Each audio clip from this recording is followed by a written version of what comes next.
वंदे भारत में आज जिन खबरों पर रहेगी उसकी शुरुआत कुछ ऐसे है। गैंगस्टर, माशूका और मॉडल का मर्डर। 2 जनवरी की रात को गुरुग्राम के एक होटल में मॉडल का मर्डर कर दिया जाता है और देश को इस हत्या के बारे में जानकारी करीब 24 घंटे बाद लगती है। मर्डर हुए करीब 48 घंटे हो गए, लेकिन अभी तक मॉडल दिव्या पाहूजा का शव जिसके बारे में पता ही नहीं है। पुलिस जांच कर रही है, तफ्तीश कर रही है। इसको लेकर आपको आगे डिटेल्स बताऊंगी, लेकिन दूसरी खबर रहेगी विदेश मंत्री एस जयशंकर को लेकर, उनके नेपाल दौरे को लेकर। नए साल में पहली बार एस जयशंकर विदेश दौरे पर गए और इसके लिए उन्होंने नेपाल को चुना। एस जयशंकर के इस दौरे पर चीन टेंशन में है।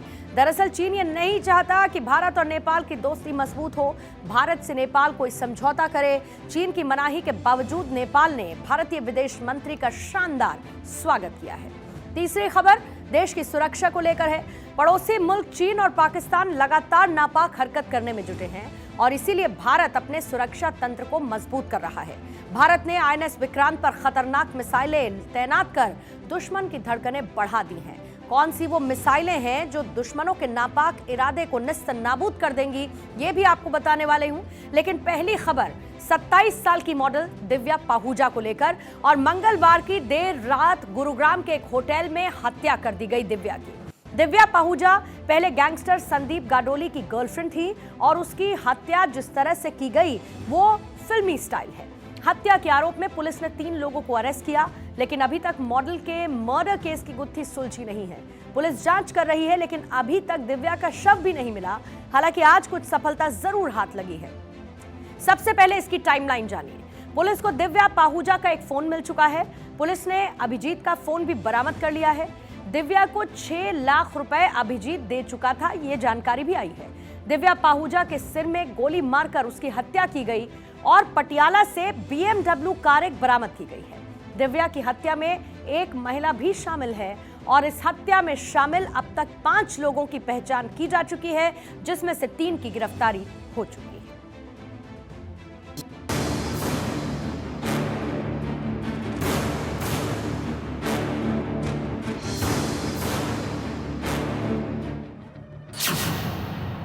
गैंगस्टर, गर्लफ्रेंड और मॉडल का मर्डर। फोटो, फिरौती और कत्ल। होटल में उस रात आखिर क्या हुआ?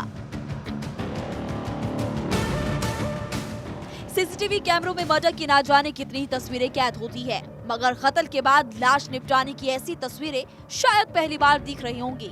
तस्वीरें गुरुग्राम स्थित एक होटल की है, जहां एक मॉडल का मर्डर कर लाश को फिलहाल निपटा दिया गया। नाम दिव्या पाहूजा, उम्र 27 साल और काम मॉडलिंग का।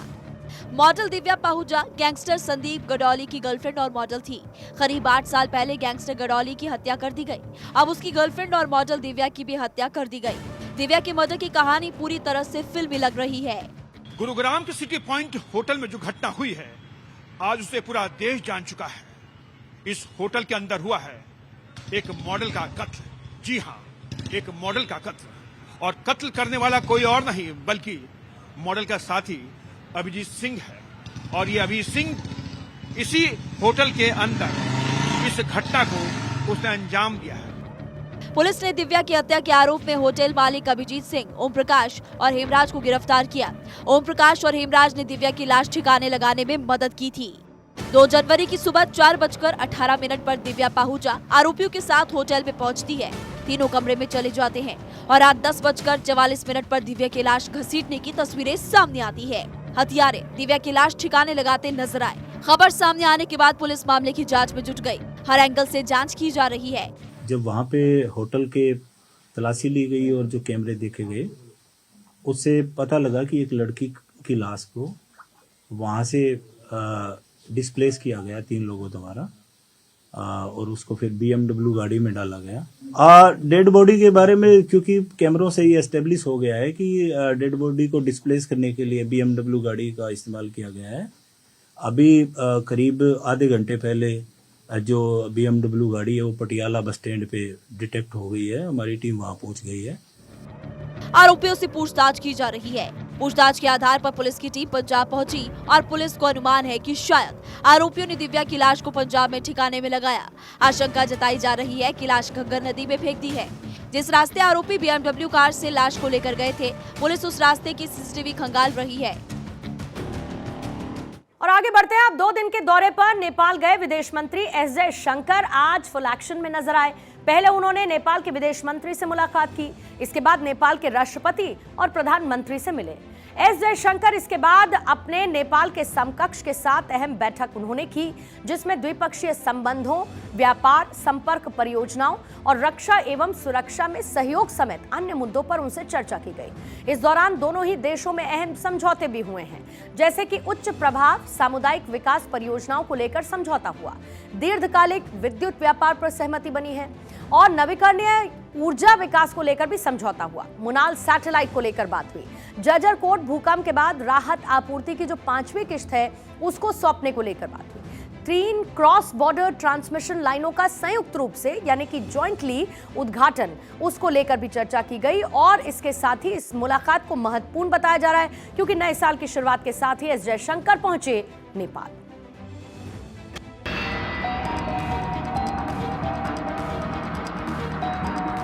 नेपाल में जयशंकर चीन पर असर। भारत नेपाल संयुक्त आयोग की बैठक। विदेश मंत्री के दौरे पर टेंशन में चीन। भारत हमेशा से ही अपने पड़ोसी मुल्कों पर ध्यान देते रहता है। हमेशा से ही पड़ोसी मुल्कों से संबंध को प्रगाढ़ करने में जुटा रहता है और इसी क्रम में विदेश मंत्री एस जयशंकर 2 दिवसीय नेपाल दौरे पर हैं। काठमांडू एयरपोर्ट पर नेपाल के विदेश मंत्री एनपी साउद ने उनका स्वागत किया। जयशंकर ने काठमांडू पहुंचकर राष्ट्रपति रामचंद्र पौडेल और प्रधानमंत्री पुष्पकमल दहल प्रचंड से मुलाकात की। इसके बाद भारत नेपाल संयुक्त आयोग की 7वीं बैठक में शामिल हुए। विदेश मंत्री के इस दौरे को काफी अहम माना जा रहा है क्योंकि इस दौरान कई सारे मुद्दों पर बातचीत हो रही है। सीमा, व्यापार, वाणिज्य, आर्थिक सहयोग और बिजली व्यापार समेत दोनों देशों के बीच सभी मुद्दों पर चर्चा हो रही है। जयशंकर की इस साल की पहली विदेश यात्रा है, तो वहीं चीन टेंशन में है क्योंकि नेपाल चीन की धमकी को दरकिनार कर भारत के साथ ऊर्जा समझौता करने वाला है। पिछले साल जून में नेपाली पीएम प्रचंड जब भारत दौरे पर आए थे, तब दोनों देश ऊर्जा पर एक दीर्घकालिक समझौते पर हस्ताक्षर करने पर सहमत हुए थे, जिसके तहत भारत 10 वर्षों में नेपाल से 10,000 मेगावाट बिजली का आयात करेगा और ये चीन के लिए टेंशन की वजह है। नेपाल में जयशंकर, टेंशन में चीन। भारत नेपाल ऊर्जा समझौते का चीन विरोध करता रहा है। इसको लेकर चीन अक्सर नेपाल को भड़काते रहता है। चीन कहता है कि नेपाल के लिए फायदेमंद नहीं है। नेपाल को कृषि क्षेत्र पर ध्यान देने की बात चीन कहता है। भारत को लेकर चीन सावधानी बरतने की सलाह देता है। भारत के खिलाफ भड़काने के बावजूद नेपाल ने चीन की बात नहीं मानी। भारत से नेपाल लगातार संबंध को मजबूत करने में जुटा है और यही चीन के लिए तनाव वाली बात है। Bureau report, Bharat 24। केंद्रीय मंत्री नितिन गडकरी ने कुछ दिन पहले सागर मंथन कार्यक्रम में शिरकत की और इस दौरान उन्होंने अपनी बात रखी और ये कहा कि देश को शक्तिशाली बनाने के लिए मोदी सरकार लगातार कोशिश में जुटी हुई है। इस कार्यक्रम में नितिन गडकरी ने धर्म सूत्र दिया और ये कहा कि अपने धर्म की बात करना सांप्रदायिकता नहीं है।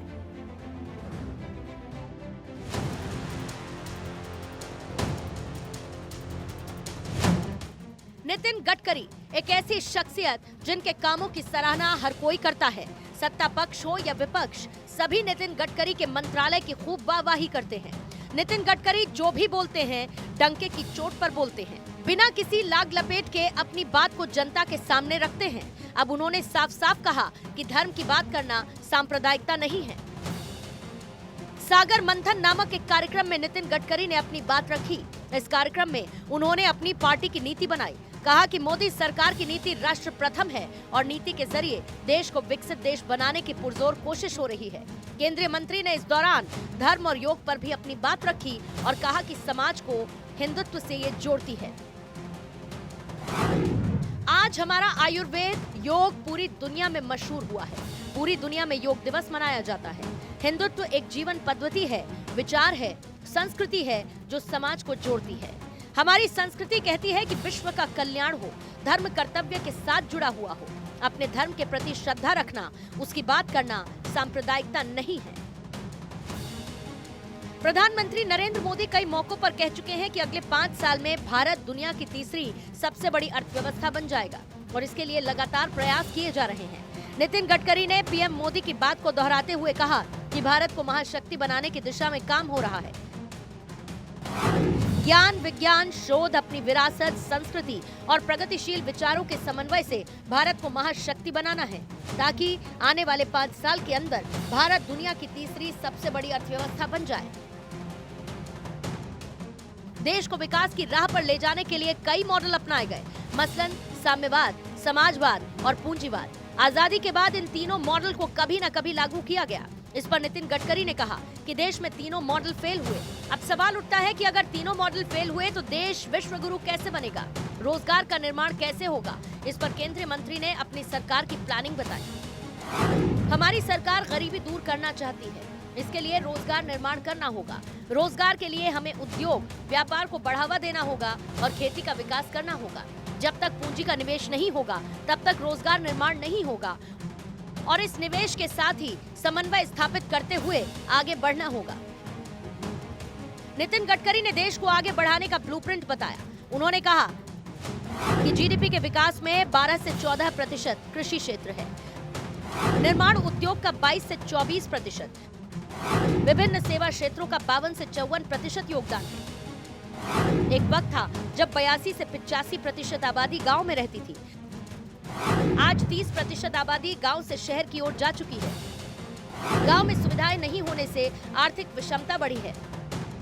देश के विकास के लिए गरीब किसान मजदूर का कल्याण करना जरूरी है।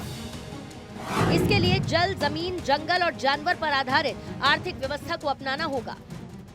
गो पालन को बढ़ावा देने के लिए 30 से 40 लीटर दूध देने वाली देसी गाय की नस्लें तैयार करनी होगी। नितिन गडकरी ने कहा कि हम हर क्षेत्र में सामर्थ्यवान बनने का प्रयास कर रहे हैं। भारत के सामर्थ्यवान बनने से ही विश्व में शांति स्थापित होगी। दुर्बल व्यक्ति चाहे शांति और अहिंसा की कितनी भी बातें कर ले, उसकी कोई नहीं सुनता। इसीलिए हमें सामर्थ्यवान बनना है।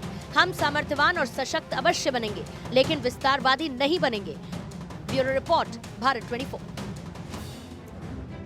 दिल्ली एनसीआर समेत पूरे उत्तर भारत में लोगों का जीना मुहाल हो चुका है, क्योंकि तापमान में जबरदस्त गिरावट के साथ लोग घरों में कैद रहने के लिए मजबूर हो चुके हैं। शीतलहर की वजह से और मौसम विभाग की तरफ से जो जानकारी दी गई है कि राहत मिलने की उम्मीद अभी कम ही नजर आती है।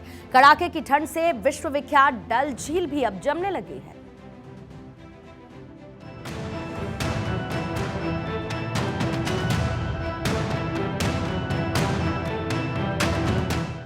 कड़ाके की ठंड से ठिठुरा उत्तर भारत, उम्मीद से कम बर्फबारी, फिर भी ठंड भारी। कोहरा, शीतलहर, सर्दी का डबल कहर। शहर शहर ठंड का कहर है। उत्तर भारत शीतलहर की चपेट में है। शहर कोई भी हो, सर्दी के सितम से हर कोई परेशान है।